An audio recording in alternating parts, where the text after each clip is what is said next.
Most visitors will spend about an hour at a June dairy breakfast, but it takes months to plan an event of this size. When you look at the different types of soil in Wisconsin, Wausau and the Madison area share a more clay-based soil, but then when you look at Stevens Point, it has a more porous soil that lets the water seep through. That's why when we have rain damage, it's so much heavier on places like Wausau and Madison. Both police and ATV riders have told me today that the three most important things with ATVs are speed, education, and helmets. If you've ever dreamed at working at Lambeau Field, that dream just might become a reality. Lambeau Field is now taking applications for the upcoming season.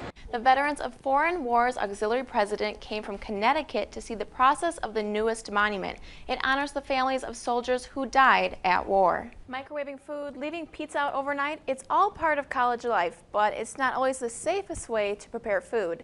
University of Wisconsin Stevens Point experts gave me some pointers about keeping kitchen gadgets clean and food fresh on or off campus. The Village Board of Trustees voted to put a new referendum question on the ballot, asking residents if they want to increase the tax levy to keep bus service going. By state law, the village cannot increase the tax levy unless citizens vote to do so. If you've been past Target or Goodwill, you'll probably notice that there's some construction next to those buildings. That's because there's a new restaurant coming in called Pizza Ranch. One woman in the town of Unity is breaking old traditions with a 35-cow dairy operation. I got to visit her and the cows to learn how she came to be a leader in the dairy industry.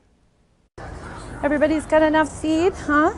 Some might think farming is a man's world. No, I did not want to farm. When I left the farm when I was younger, that was the last place I ever wanted to come back to, was the farm. But today, Barb Johnson is proving otherwise. And my husband made it very clear to me that he never would milk a cow, which he hasn't to this day.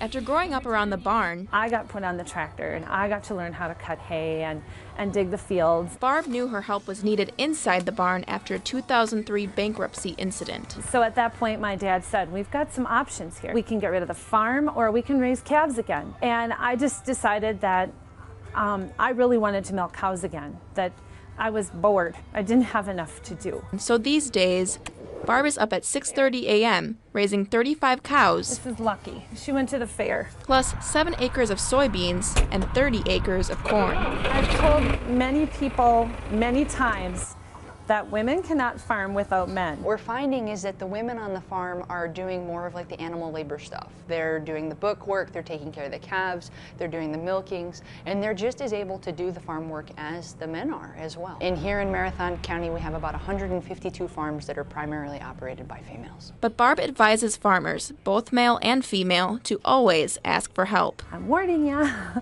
When you say that, or when you say you can do something, it's your job forever. I always say the closer I am to the earth, the more grounded I stay. Barb also told me one of her hopes for farmers alike, whether they're organic or conventional, big or small, to stick together for a strong profit. In studio, Stacey Springob, Newsline 9.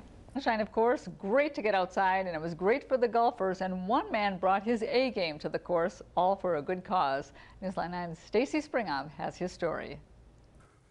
Sun's getting warm now. Most golfers average 18 holes on the course.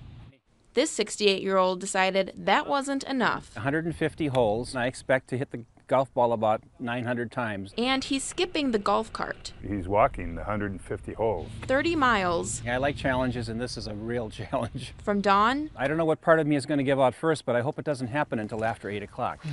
To dusk. I have to play the holes at about a rate of about 5 minutes each. Most golfers don't play that quickly, but this is different. This is kind of speed golf. I've been going around with Dale. I see he's been on the course, and I'm getting tired just from walking around with him, but he's doing this for 15 hours. 15 hours to help his local food pantry. I know we have hungry people in Adams County, and I know it's our responsibility, those of us who can afford food, to give what we can. But unlike others, Reich uses his passions to help the community. I think an exercise like Dale is performing today brings awareness to others that really are not associated and working with people in poverty and with the poor. Awareness, and now more than $1,000, all thanks to an ambitious golfer. Folks have put their faith in me and by putting their money forward ahead of time, so I'm going to do what I can to make sure that I get done today before the sun goes down. In Friendship, Stacey Springob, Newsline 9. Quite a mission there, and this was his second year of golfing for groceries. Organizers say they always welcome donations to the food pantry, and to find out how you can do that, you can log on to waow.com. Students bring microwaves and mini fridges to college, but they don't always know the basics of food safety. Newsline 9's Stacey Springob joins us live in the control room with more on that story. Stacey. When parents are in charge, college students might need to learn the hard way that pizza can't be left out all night and microwaves don't like frozen food. Experts at UW-Stevens Point tell me food safety is one area where students could always use a little more practice. If you prepare your food and you leave it out of refrigeration, if it's food that needs to be cold, you leave it out of refrigeration for longer than an hour, most likely you have a scenario that could cause foodborne illness. Experts say it's just as important for parents to be aware of what they send in care packages, since food could spoil if it takes days to deliver. Coming up at 6, I'll have the tips every student and parent need to know before heading back to school. In the Control Center, Stacey Springob, Newsline 9. Melissa?